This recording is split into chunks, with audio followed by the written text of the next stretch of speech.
fix it. I'll let you fix it. No, you got it. Is that how it goes to the right? I Righty tighty lefty. I think so. I'm not a pro. No problem. I didn't pay your taxes. We've run out of pros, ladies and gentlemen. Everybody else left is an amateur, I believe. That's what the list says. So y'all ready, man? Y'all riding with me? Appreciate y'all staying. Y'all ready for the next comedian? Can I get some kind of energy? Hell yeah, something. Y'all ready for the next comic? Yeah. Put your hands together. This homie, Taurean Tomlin.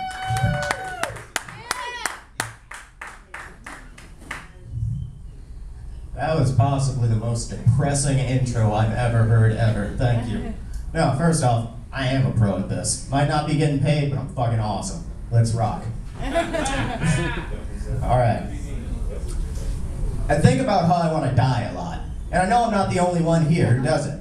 Thing is, when I do, it's always something cool and dignified. Movie-like. It's never normal. Normal fucking sucks. There was no overwhelming sin to piss and despair in the Matrix. And in turn, Kung Fu's not allowed in nursing homes. I tried it once, didn't go over very well. In my defense, Alzheimer's doesn't mean you forget how to block.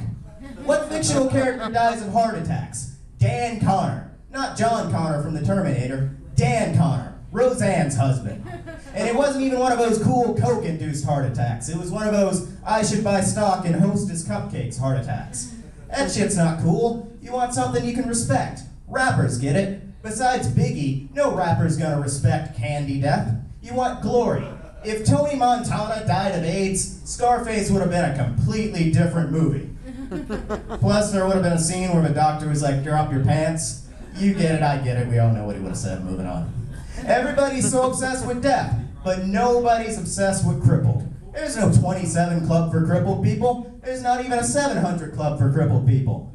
But let's face it, if God crippled you, you probably weren't on his good side to begin with.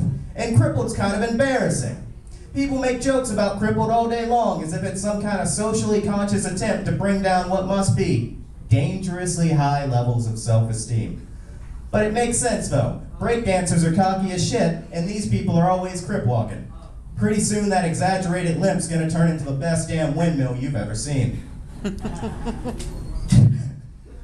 Ah, shit. Oh yeah, alright. And anytime I look at crippled, all I really see is lost potential. I know polio's always a bad thing, but with a bit more skeletal support, you could have been the best twister player ever. And there's no way to fashionably wear an arm brace. It doesn't really matter how well that suit fits. I doubt you'll be getting the cover of GQ anytime soon.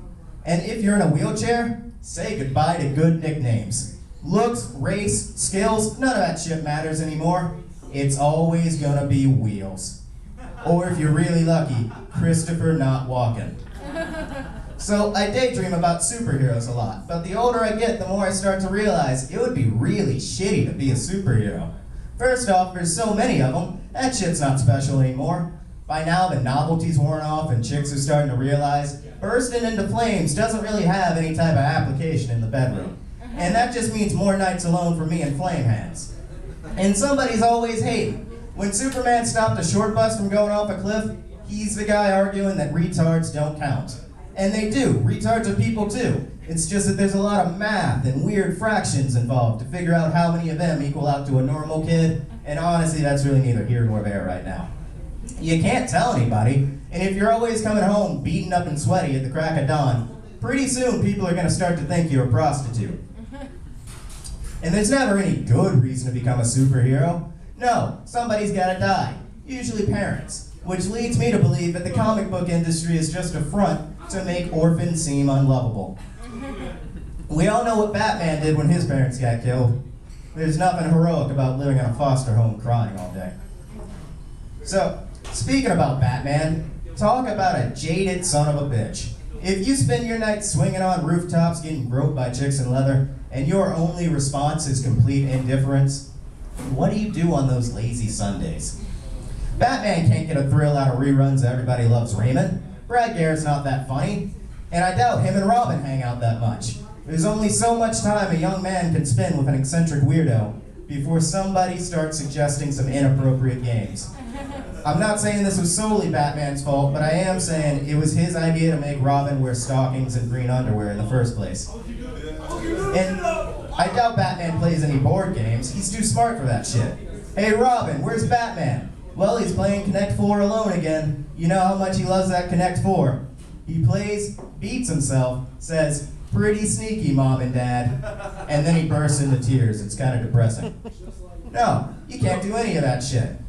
And so I said all that to preface this last remark that I want you to think about for a while. I bet it takes a lot of weird shit to get Bruce Wayne's dick hard. All right, thank you.